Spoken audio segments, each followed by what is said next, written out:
and welcome to the next level of John's Game Room. This is, of course, Halloween in July, aka far too hot to be wearing something like this, so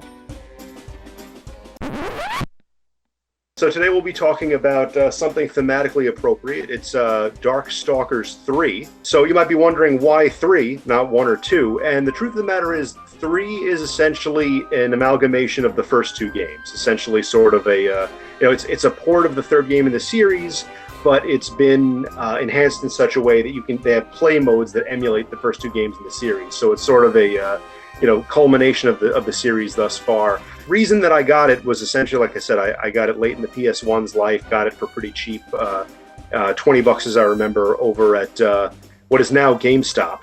I believe back in the day it wasn't Babbage's, I think it was Electronic Boutique. By then I had recently played Marvel vs. Capcom, which would kind of shed some light into the series and got me into Darkstalkers, and more specifically, it got me into more again. Which is, that's always as I've previously discussed, that's one of the best ways to get me into a series, to get me hooked on a particular character. And so again, Darkstalkers, it's a great and in this part of the world anyway, a highly underrated fighting game series. If you don't already know, it's essentially Street Fighter with monsters. And Darkstalkers 3 especially was very robust, had a lot of different features, a lot of play modes, and had probably had the most complex gameplay of the lot. Introduced a couple characters that are my favorite to this day, including BB Hood, the werewolf hunter who's styled after Little Red Riding Hood. Her picnic basket's full of grenades, and her she carries an Uzi wherever she goes. And as I said, it's one of the things about Darkstalkers is just highly stylistic. The animation is very vibrant. There are a lot of unique poses and unique animations for the different characters. This was also toward the end of my tenure with the PS1, because it was around this time that I was, my fighting game Jones had gone as long as it could get on the PS1, which the PS1 did the best it could with the Capcom arcade fighters, but it really wasn't designed for it. And oftentimes there were load times, there were cut frames of animation. They did the best they could with what they had, but they were often kind of watered down or trimmed down versions of the arcade. So by now I was looking toward, honestly, the Dreamcast was the kind of the next best thing, but even that had been out for a couple years by that point, and so was cheaper and more affordable. So I was starting to turn my sights that way to get my arcade perfect Capcom fighter fix. But Darkstalkers 3, great game, great characters. Weirdly enough, the arcade versions split the cast into 2 versions. There was Vampire Savior 1, which had some of the characters but cut some of the other ones, and then there was Vampire Savior 2, which had everybody that wasn't able to be in the first one. But the home port combined all of them, so that you had the full cast in one game, which was pretty excellent.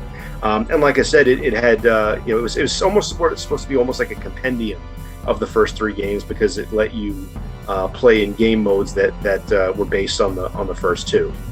As I don't think Darkstalkers 2, or I think it was called Night Warriors, was ever available for home port, at least not on the PS1. It might have been on the Saturn or something like that. But essentially 1 and 3 were the ones that were available for the PS1, which I had. So that was really my best bet. Again, for a home port, not too bad. I remember there were a lot of great extra features, like there was a color edit mode, and things like that. So this was also toward the end of the PS1. So I played it for a little bit that summer, but by then, summer of 2001 was when I got the Dreamcast, and I think I got this game toward the end of the year, around May. It might have been part of some kind of like end of the year present that I got the money to go.